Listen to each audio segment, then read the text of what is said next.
সকাল 10টা থেকে শুরু হয়েছে নবম দশম শিক্ষক নিয়োগ পরীক্ষা। নবম দশমের পরীক্ষার্থী 3,19,650 জন। রাজ্যে মোট 636টি পরীক্ষা কেন্দ্র। শিক্ষক নিয়োগ পরীক্ষা রাজ্যের পাশাপাশি নদিয়ার শান্তিপুর কলেজেও আয়োজন করা হয়েছে। এই পরীক্ষা কেন্দ্রে পরীক্ষার্থীর সংখ্যা 500রও বেশি। এসএসসি নিয়মাবলী অনুযায়ী পরীক্ষা কেন্দ্রগুলিতে বিশেষভাবে নজরদারির ব্যবস্থা করা হয়েছে। রয়েছে পর্যাপ্ত পুলিশ আধিকারিক থেকে শুরু করে পুলিশ কর্মীরাও। অন্যদিকে গোটা পরীক্ষা কেন্দ্র আধুনিক সিসি ক্যামেরায় মুড়ে ফেলা হয়েছে। এক প্রকার বলাই যেতে পারে কড়া নিরাপত্তার চাদরে মুড়ে ফেলা হয়েছে এসএসসির পরীক্ষা কেন্দ্রগুলিতে।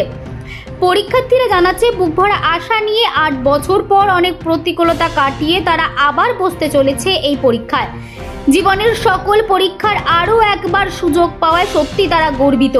পরীক্ষা কেন্দ্রগুলিতে নিয়ে যাওয়া হবে না ক্যালকুলেটর, স্মার্ট ওয়াচ, স্মার্টফোন। এছাড়াও বিশেষভাবে কিছু নিয়মাবলীও জারি করা হয়েছে এসএসসির পক্ষ থেকে। পরীক্ষা কেন্দ্রের বাইরে লম্বা লাইন পড়েছে পরীক্ষার্থীদের।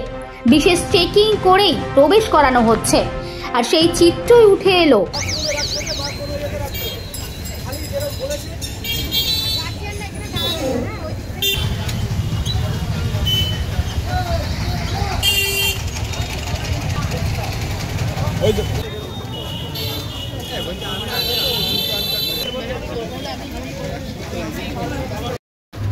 এত জটিলতার পর 8 বছর পর কিন্তু আবার এসএসসি পরীক্ষা শান্তিপুর কলেজ।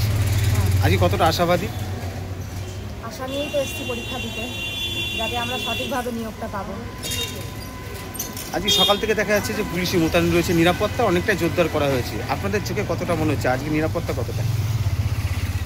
দেখছি তো পুলিশ আছে, এবার ভেতরে তো বুঝতে পারছি না কি আছে না আছে। বাইরে তো দেখছি 2জন পুলিশ আছে ভেতরে। কোথা থেকে আসছে? আমি দিকনগর।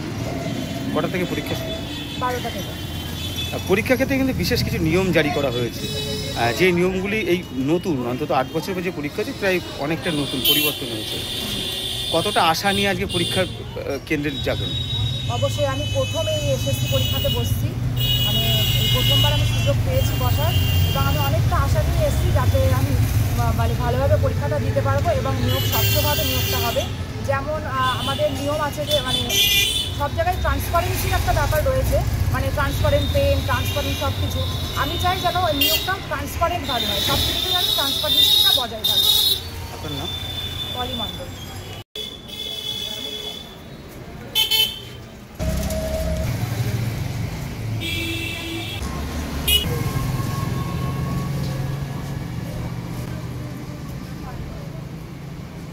ব্যুরো রিপোর্ট, আর7 বাংলা।